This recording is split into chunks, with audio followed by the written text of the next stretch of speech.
Você já parou para pensar no que é capaz de tirar a infância de uma criança? O que faz um menino de 11 anos largar o brinquedo, pegar um rifle e entrar para o mundo da violência sem volta? Hoje, a gente reclama quando vê criança com celular na mão, mas e quando a mão dessa criança segura uma arma de verdade? Quando os dedos pequenos aprendem a apertar o gatilho antes mesmo de aprender a escrever o próprio nome? A história que vou contar hoje não é fácil de escutar, mexe com a gente, faz a gente pensar. Porque é a história de um menino que nunca teve chance de ser criança, um menino que o sertão engoliu antes do tempo. Um menino cujo apelido ficou gravado na memória do Nordeste como sinônimo de terror e tragédia. Volta Seca. O nome verdadeiro dele era José Cristino, mas no cangaço ninguém guardava nome de batismo. Ali você era o que o bando dizia que você era. E aquele menino magrelo, de olhar duro e silêncio pesado, ganhou o apelido de Volta Seca. Dizem que era porque ele era seco de corpo, seco de palavra, seco até nos sentimentos. Mas eu te pergunto, será que ele nasceu assim? Ou foi o sertão que secou tudo que havia de mole naquele menino? Volta Seca entrou para o bando de Lampião com 11 anos. 11 anos, a idade que menino devia estar subindo em árvore, jogando bola de meia, ouvindo história de Trancoso antes de dormir. Mas o sertão de 1926 não era lugar de sonho, era lugar de fome, de seca, de injustiça. E quando a vida aperta demais, quando o destino bate na porta e não deixa saída, até criança vira outra coisa. Ele se tornou um dos cangaceiros mais temidos do bando, não por ser o mais forte, não por ser o mais velho, mas porque tinha algo nele que assustava até os cabras mais calejados. Uma frieza que não combinava com a idade. Uma crueldade que parecia ter sido esculpida pelo sol escaldante da Caatinga. Conta a lenda que Volta Seca não hesitava, não chorava, não pedia perdão. Fazia o que tinha que ser feito com a mesma naturalidade de quem respira. Mas antes de virar lenda, antes de virar pesadelo das volantes, antes de ser o braço direito de Lampião em tantas tocaias e vinganças, Volta Seca foi só José Cristino, um menino. E essa é a parte da história que poucos contam, porque é mais fácil falar do monstro do que olhar para a criança que foi destruída para esse monstro nascer. Hoje eu vou te levar para dentro dessa história. Vamos voltar no tempo, pisar na poeira quente do sertão, sentir o cheiro da pólvora e entender como um menino de 11 anos se transformou num dos cangaceiros mais perigosos que o Nordeste já viu. Vamos entender o que o sertão fez com ele e o que ele fez com o sertão. E no final, você vai ter que responder para si mesmo. Quem é o verdadeiro culpado? O menino que puxou o gatilho ou o mundo que colocou a arma na mão dele? Antes de seguir, quero te pedir uma coisa. Se essa história está mexendo com você, se está te fazendo pensar, deixa aquele like aí embaixo. Compartilha com alguém que também gosta de conhecer a verdade por trás das lendas. E se inscreve no canal, porque aqui a gente não conta história pela metade. Aqui a gente vai até o fundo, até onde dói, até onde a verdade mora. E pode comentar aí embaixo. Você acha que uma criança pode ser culpada pelos crimes que comete quando foi o mundo que a empurrou para o abismo? A história de Volta Seca começa muito antes do cangaço. Começa numa vila esquecida, numa família sofrida, num sertão que não perdoava ninguém.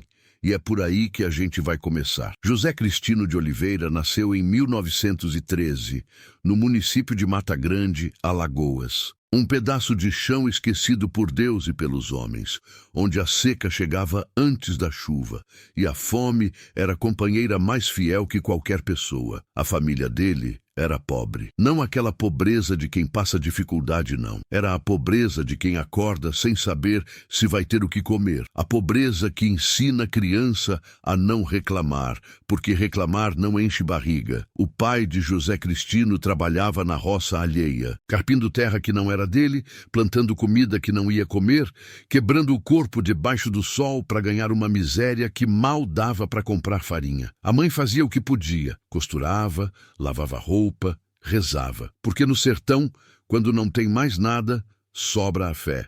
E quando a fé também vacila, sobra só o silêncio. José Cristino era o mais velho de vários irmãos. E no sertão, Ser o mais velho significa carregar peso de adulto antes do tempo. Ele ajudava o pai na roça, buscava água no açude distante, cuidava dos menores quando a mãe saía para trabalhar. Não tinha tempo para ser criança, não tinha brinquedo, não tinha escola. O que tinha era responsabilidade e fome, muita fome. Dizem que ele era um menino calado. Não era de sorrir, não era de conversar, guardava tudo para dentro. Os vizinhos comentavam que aquele menino tinha um olhar estranho, um olhar de quem já viu coisa demais para a idade que tinha. E talvez tivessem razão, porque o sertão ensina cedo, ensina que a vida não tem dó, ensina que chorar não adianta, ensina que ou você endurece ou você quebra. A infância de José Cristino foi marcada pela violência silenciosa da miséria. Não era a violência de tiro e facão, era a violência de ver a mãe chorar escondida porque não tinha o que dar de comer para os filhos. Era a violência de ver o pai chegar em casa quebrado, humilhado, sem dignidade. Era a violência de entender, ainda menino, que o mundo é injusto e que para pobre não tem saída. E tinha outra coisa. Mata Grande ficava na rota do cangaço. Não era raro os bandos passarem por ali. Lampião, Antônio Silvino, outros cabras que já eram lenda. Quando o bando chegava, o povo tremia. Escondia o que tinha, abaixava a cabeça, rezava para passar logo. Mas para um menino como José Cristino, aquilo não era só medo, era fascinação. Ele via os cangaceiros chegarem montados, armados, vestidos com aqueles trajes cheios de bordado e medalha. Via o respeito que impunham. Ninguém mandava neles. Ninguém os humilhava. Eles comiam do bom e do melhor. Pegavam o que queriam. Faziam justiça do jeito deles. E para um menino que nunca teve nada, que sempre foi pisado, que sempre viu o pai se curvar para os poderosos, aquilo parecia liberdade. Os cangaceiros eram tudo que ele não era. Eram fortes, temidos, respeitados, tinham poder, tinham voz. E José Cristino, com seus 10, 11 anos, começou a sonhar. Não um sonho de criança, mas o sonho de quem quer deixar de ser fraco, de quem quer deixar de passar fome, de quem quer, pela primeira vez na vida, ser alguém. Ele não sabia ler, não sabia escrever, mas sabia atirar com estilingue, sabia rastrear bicho no mato, sabia andar léguas debaixo do sol sem reclamar, sabia aguentar dor, fome, sede, sabia sobreviver, e no cangaço, essas eram as únicas habilidades que importavam. Conta a lenda que José Cristino começou a imitar os cangaceiros. Amarrava pano na cabeça como se fosse chapéu de couro. Fazia rifle de madeira e fingia que estava em combate. Os outros meninos riam dele. Mas ele não ligava, porque dentro daquele peito pequeno já estava crescendo uma certeza. Um dia ele ia ser cangaceiro de verdade. A família não desconfiava de nada. Ou se desconfiava, não tinha força para impedir.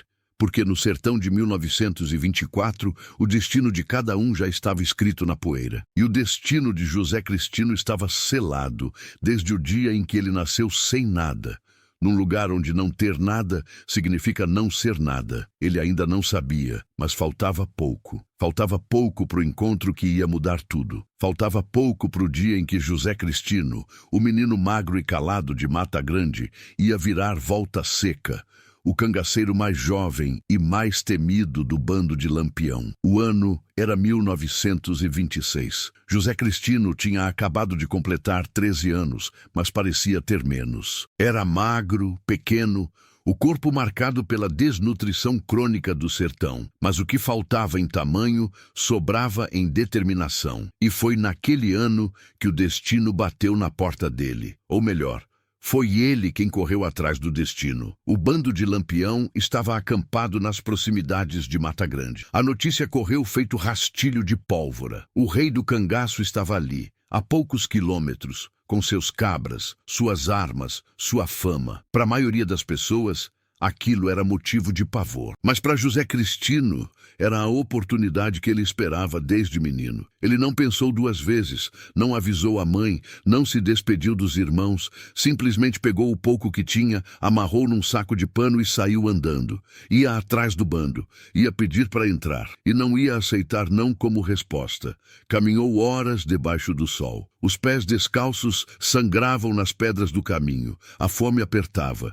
A sede queimava a garganta, mas ele não parou, porque sabia que se voltasse, se desistisse, ia passar o resto da vida sendo ninguém. E ele não queria ser ninguém, queria ser cangaceiro. Quando finalmente encontrou o acampamento, os sentinelas do bando o viram de longe. Um menino esquelético, sujo, com um saco nas costas e um olhar que não pedia licença. Eles riram, acharam que era algum moleque perdido, mas José Cristino não desviou o olhar. Chegou perto e falou com aquela voz fina de quem ainda não tinha mudado a voz. Quero falar com Lampião, quero entrar pro bando. Os cangaceiros riram mais ainda. Um deles cuspiu no chão e disse: vai embora, moleque, isso aqui não é lugar de criança. Mas José Cristino não se mexeu. Eu não sou criança. Eu sei atirar, sei rastrear, sei andar e não tenho medo de morrer. O silêncio caiu pesado, porque no cangaço essas palavras tinham peso. E um menino que fala assim não é mais menino, é outra coisa. Foi quando Lampião apareceu, alto, imponente, com aqueles óculos redondos que eram marca registrada e o chapéu de couro cheio de medalhas. Ele olhou para o menino de cima a baixo. José Cristino não baixou a cabeça. Encarou. E Lampião gostou disso. Quantos anos você tem? Perguntou Lampião. 13, respondeu o menino. E por que quer virar cangaceiro? José Cristino respirou fundo. Porque não quero passar fome o resto da vida. Porque não quero ser pisado. Porque quero ser alguém. Lampião ficou em silêncio por um tempo. Aquele menino magro, com um olhar de fogo e voz firme, lembrava ele mesmo quando era mais novo. Lembrava a fome, a revolta, a vontade de dar o troco no mundo. E Lampião sabia reconhecer isso nos olhos de alguém. Você sabe o que vai enfrentar aqui? Perguntou Lampião. Vai andar léguas todo dia, vai passar fome e sede, vai dormir no chão com escorpião e cobra, vai ter que matar e vai ter que estar pronto para morrer. E José Cristino não hesitou. Eu já sei o que é passar fome, já sei o que é dormir no chão. E se for para morrer, que seja de pé, não de joelhos. Lampião sorriu. Era um sorriso de quem reconhece um igual. Tá certo, você entra, mas aqui você não é mais José Cristino. Aqui você vai ser Volta Seca, porque é magrelo e seco igual galho de Jurema. E foi assim, sem cerimônia, sem festa. José Cristino morreu naquele dia e Volta Seca nasceu. Dizem que a mãe dele chorou por meses, que a família nunca mais foi a mesma, que os irmãos menores perguntavam por ele e ninguém sabia o que responder. Mas Volta Seca não olhou para trás, porque no cangaço não existe passado, existe só o agora. E o agora dele era aprender a sobreviver num mundo onde criança não tinha vez. Os primeiros dias foram brutais. Ele tinha que acompanhar o bando em marchas de 40, 50 quilômetros por dia. Tinha que carregar carga, tinha que obedecer sem questionar. E tinha que provar todo dia que merecia estar ali. Porque o bando não tinha paciência com fraqueza. Se você não aguentasse, você saía. Ou você morria, mas Volta Seca aguentou, não reclamou, não chorou, não pediu para voltar. Mordeu a língua, engoliu a dor e seguiu em frente. E aos poucos, os cangaceiros foram percebendo que aquele menino era diferente. Tinha algo nele que não era normal, uma dureza, uma frieza, uma capacidade de desligar os sentimentos e fazer o que tinha que ser feito. E Lampião via tudo. Via o menino se transformando e sabia que tinha feito a escolha certa, porque Volta Seca não ia ser só mais um cangaceiro, ia ser um dos melhores, um dos mais temidos, um dos que iam fazer a história. Os primeiros meses de Volta Seca no cangaço foram um mergulho no inferno. Não o inferno de fogo e enxofre que o padre pregava na igreja, mas o inferno de carne e osso, de sangue e pólvora, de violência que não pede licença e não dá segunda chance. Ele acordava antes do sol nascer, dormia quando o bando deixava, Às vezes nem isso. Caminhava até os pés virarem ferida. Carregava peso que era maior que ele.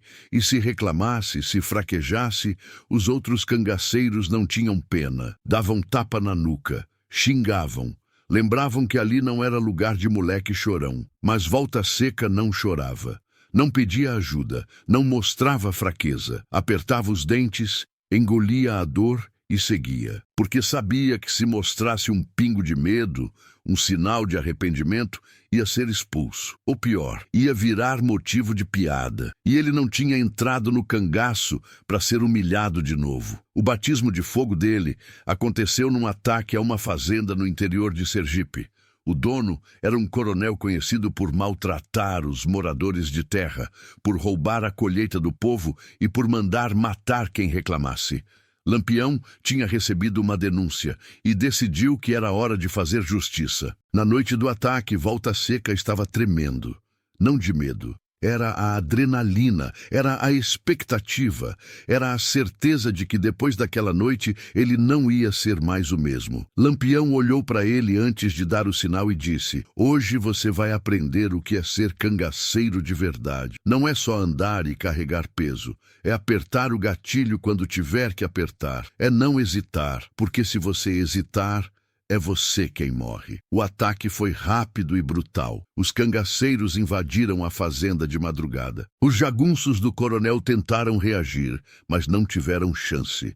Os tiros cortavam a noite. Os gritos se misturavam com o barulho da pólvora. E no meio daquele caos, Volta Seca segurou o rifle que tinham dado para ele. Um rifle velho, pesado, que quase não cabia nos braços dele, mas ele segurou. E quando viu um dos jagunços apontando a arma para um dos cangaceiros, Volta Seca não pensou. Mirou e atirou. O jagunço caiu. Foi a primeira vez que ele tirou a vida de alguém. E dizem que ele não sentiu nada, nem remorso, nem alegria, nada. Era como se algo dentro dele tivesse se desligado para sempre. Depois daquela noite, Volta Seca mudou.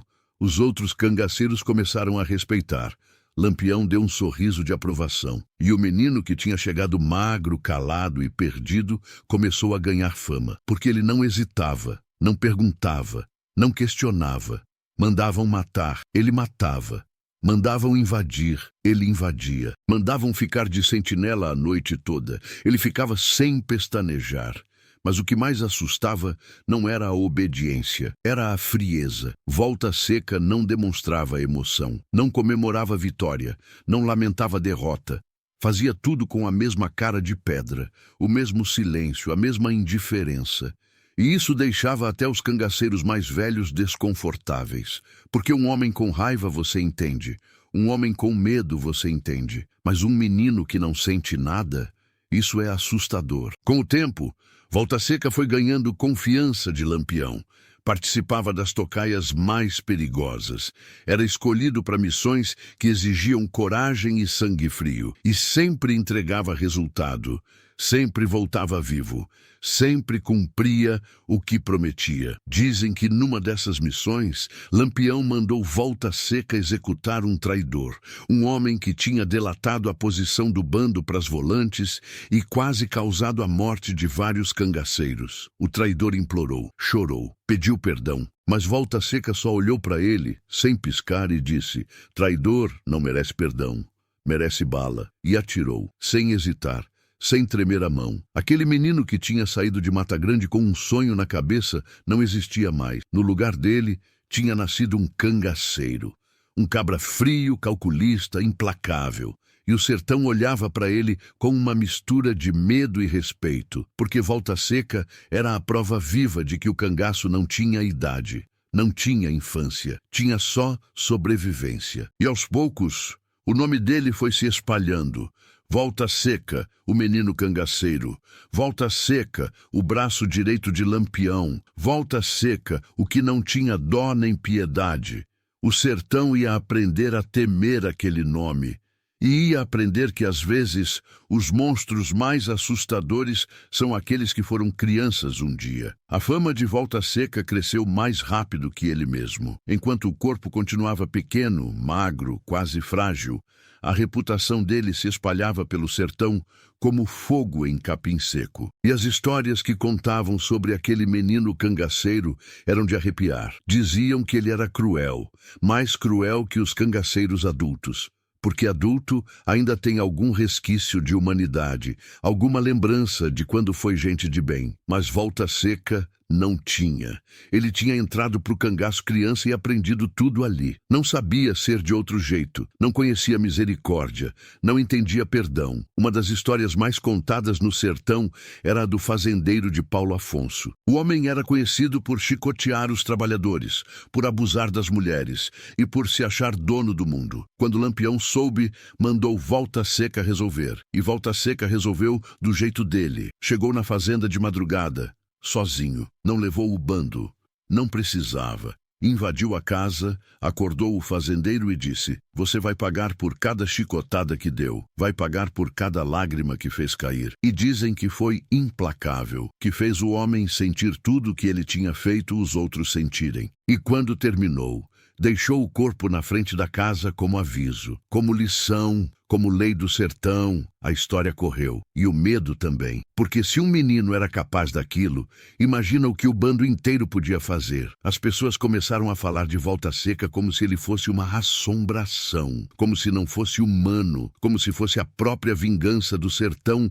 tomando forma de gente. Mas tinha outra faceta de Volta Seca que poucos conheciam. Ele era leal, extremamente leal. A Lampião, ao bando, ao código de honra do cangaço. Se você fosse amigo dele, se fosse do bando, ele dava a vida por você. Mas se fosse inimigo, não tinha salvação. Numa emboscada das Volantes em Pernambuco, Volta Seca salvou a vida de Lampião. O rei do cangaço tinha sido cercado, estava sem munição, prestes a ser capturado. E foi Volta Seca quem entrou no meio do tiroteio, distraiu os soldados e deu tempo para Lampião escapar. Levou um tiro de raspão no ombro, mas não parou. Continuou atirando até a última bala.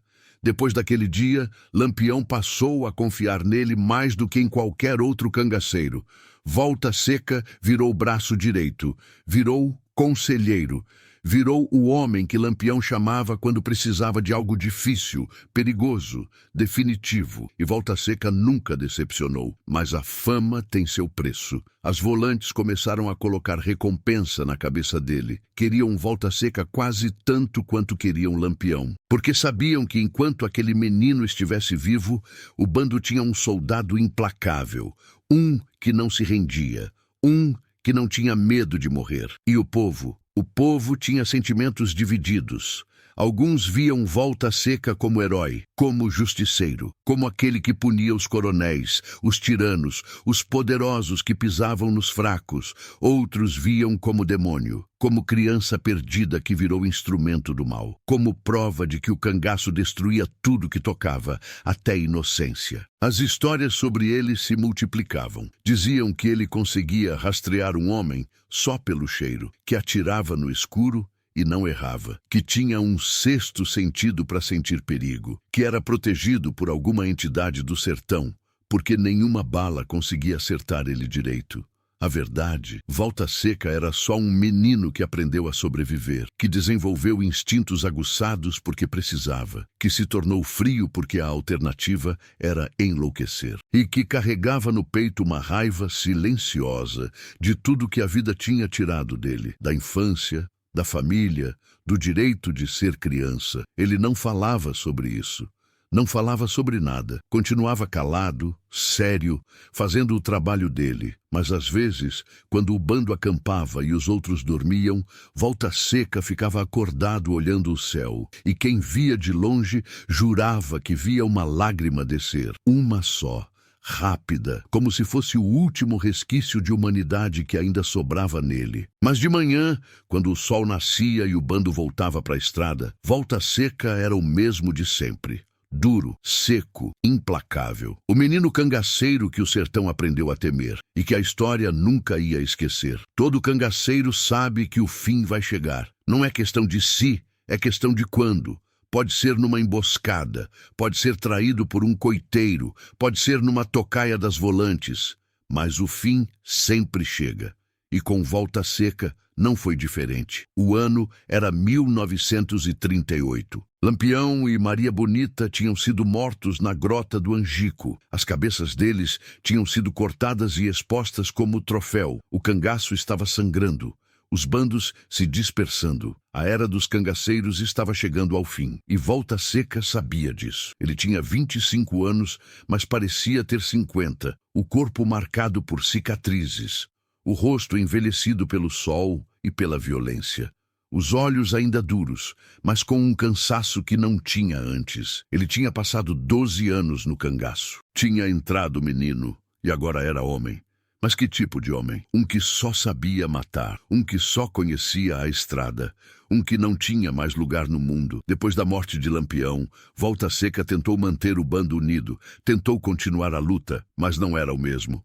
Sem o rei do cangaço, sem a liderança, sem o medo que o nome de Lampião impunha, o cangaço virou só violência sem propósito. E até Volta Seca, que nunca hesitou, começou a questionar. A captura dele aconteceu em março de 1938, poucos meses depois da morte de Lampião. Ele estava com um grupo pequeno de cangaceiros no interior da Bahia. As volantes cercaram, houve tiroteio. Vários cangaceiros morreram, e Volta Seca, pela primeira vez na vida, se rendeu. Dizem que quando os soldados o prenderam, ele não resistiu, não tentou fugir, não puxou a arma, só olhou para o céu e suspirou, como se soubesse que tinha chegado a hora, como se estivesse cansado de correr, como se no fundo quisesse que aquilo acabasse. O julgamento de Volta Seca foi um espetáculo. Jornais do Brasil inteiro noticiaram. O menino cangaceiro estava preso. O terror do sertão estava nas mãos da justiça. E o povo queria sangue, queria vingança, queria ver ele pagar por tudo o que tinha feito. Mas quando Volta Seca entrou no tribunal, o que as pessoas viram foi diferente do que esperavam. Não era o monstro das histórias. Era um homem pequeno, magro, de olhar vazio. Um homem que parecia ter desistido de tudo. Isso confundiu muita gente. Durante o julgamento, ele foi acusado de mais de 30 assassinatos, de roubos, de invasões, de atrocidades, e ele não negou nada. Confirmou tudo, sem emoção, sem arrependimento, mas também sem orgulho. Era como se estivesse narrando a vida de outra pessoa. Quando o juiz perguntou se ele tinha algo a dizer em sua defesa, Volta Seca ficou em silêncio por um tempo. Depois disse: "Eu fiz o que tinha que fazer. Entrei pro cangaço porque não tinha escolha e fiz o que mandaram. Agora vocês façam o que têm que fazer comigo." Foi condenado a 30 anos de prisão. Não foi executado porque ainda era considerado menor quando cometeu a maioria dos crimes. E também porque, depois da morte de Lampião, o governo queria mostrar que tinha controle, que tinha civilização, que não era igual aos cangaceiros. Volta Seca passou quase 20 anos preso. Ficou em cadeias do Nordeste, depois foi transferido para presídios no Sul. E durante todo esse tempo, ele não causou problema. Não se rebelou, não tentou fugir. Vivia quieto, isolado, como se estivesse apenas esperando o tempo passar. Em 1956, ele foi solto. Tinha 43 anos. Era um homem livre pela primeira vez desde os 13. Mas livre para quê? Para onde ir? Ele não tinha família, não tinha profissão, não sabia fazer nada além de ser cangaceiro. E o cangaço tinha acabado. Ele voltou para o Nordeste. Tentou trabalhar em algumas fazendas. Tentou viver como gente normal. Mas não conseguia. As pessoas tinham medo dele. Ou tinham raiva. Ou tinham as duas coisas. E Volta Seca não sabia conversar, não sabia sorrir, não sabia ser nada além do que sempre foi. Morreu em 2002, aos 89 anos, numa casinha humilde em Alagoas, sozinho. Esquecido, pobre, exatamente como tinha nascido. O menino que virou lenda, que virou terror, que virou símbolo do cangaço, morreu como um velho qualquer. E poucos se importaram, mas o sertão não esquece.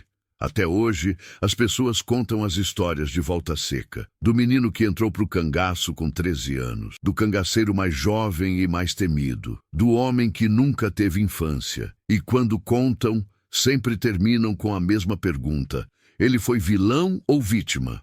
A verdade é que ele foi os dois. Foi vítima de um sertão cruel que não deu escolha. e foi vilão nas escolhas que fez depois. Mas no fim, Volta Seca foi só mais um filho do sertão, um que o sertão criou, usou e depois esqueceu. E se você chegou até aqui, se essa história mexeu com você, não esquece, deixa aquele like, compartilha com quem precisa conhecer essas histórias, se inscreve no canal e comenta aí embaixo o que você pensa. Volta Seca foi culpado pelos crimes que cometeu ou foi o mundo que transformou uma criança num monstro? A resposta, meu amigo, só você pode dar.